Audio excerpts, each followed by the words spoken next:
So we've already learned that the notes on the staff tell us when to play. But there's a lot of different instruments that make up the drum set, so how do we know what thing to hit? Well, that's more information that we can find out from the notes on the staff. Now, before we go on, I want to clarify some of the terminology I'm going to be using.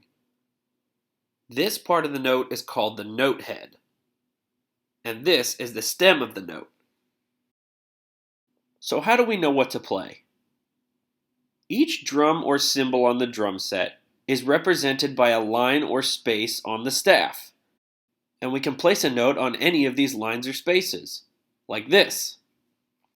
Don't let this intimidate you. We're going to break it down one by one. All you need to know is that we can put a note head on any line or space we want. One thing to take note of here is that when we want to indicate cymbals, we use X's instead of the regular round note heads. So let's break it down. In the top space is the small tom. On the second line from the top is the medium tom. The second space from the top is the snare drum. The second space from the bottom is the floor tom. And the bottom space is the bass drum. Let's talk about the cymbals now. Remember, the cymbals are going to be notated with an X instead of the regular note head. So on the top line is the ride cymbal. On the space above the top line is the hi-hat. So for the crash cymbal, we're actually going to do something a little bit different. So the hi-hat is on the space above the staff, and the crash cymbal is going to be on the line above that. But if you can see, that line's not really written there. So we make our own little line indicating where that is. That's called a ledger line, and we put the crash cymbal on that. Easy. Now that's a lot of information to remember. So we're going to break it down even more. All we're going to worry about is the hi-hat, the snare drum, and the bass drum. With just those three voices, we can really start to get into the coordination of playing drum beats, and you can see how attainable it really is. Take a look at this example. Let's try and figure out what this would sound like. We've got 4 quarter notes, and we know what that sounds like. We're going to play on each beat. But what are we going to play on each beat? Let's figure it out. On beat 1, we have an X on the space above the staff. So that means we're going to play the hi-hat. On beat 2, we have a quarter note on the second space from the top, which is the snare drum. So we're going to play the snare drum on beat 2. On beat 3, we're back to the hi-hat. And on beat 4, we're all the way down in the bottom space, which, if you remember, is the bass drum. So this one is going to go hi-hat, snare drum, hi-hat, bass drum, like this.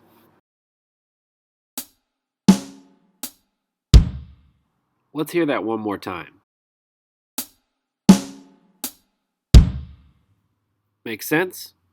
Let's look at another example. This example might look a little bit more complicated, but let's figure it out. We know that there are going to be 4 beats, so let's look at beat 1. We've got 2 note heads on beat 1. We've got one in the bottom space, which indicates bass drum, but we also have an X above the staff and the hi-hat space. So what do? Well, when they're on top of each other like that, they're happening on the same beat, we hit them at the same time. So on beat 1, we're going to be hitting the hi-hat and bass drum at the same time.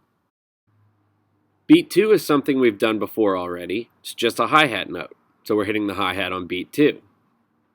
Beat 3, we have a hi-hat and a snare drum happening at the same time. And beat 4 is just a hi-hat again. So let's review that. Remember, if 2 voices happen on the same beat, we play them at the same time. On beat 1, we have a hi-hat and bass drum at the same time. On beat 2, we have a hi-hat by itself. On beat 3, we have a hi-hat and a snare drum at the same time. And on beat 4, we have a hi-hat by itself. Let's hear what this one sounds like all put together. Let's listen to that one more time.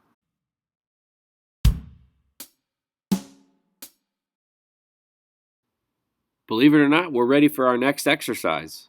But remember when I said we didn't need a drum set to practice this coordination? I'm going to show you what I meant right now. So I'm going to show you how you can work on this exercise without a drum set.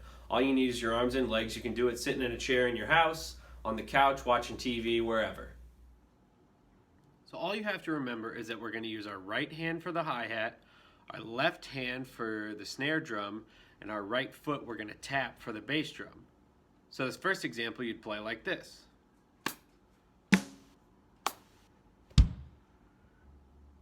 In this example you would play like this.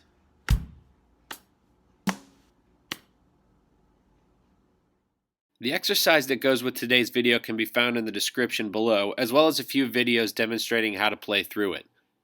Thanks for watching, and we'll see you for the next lesson.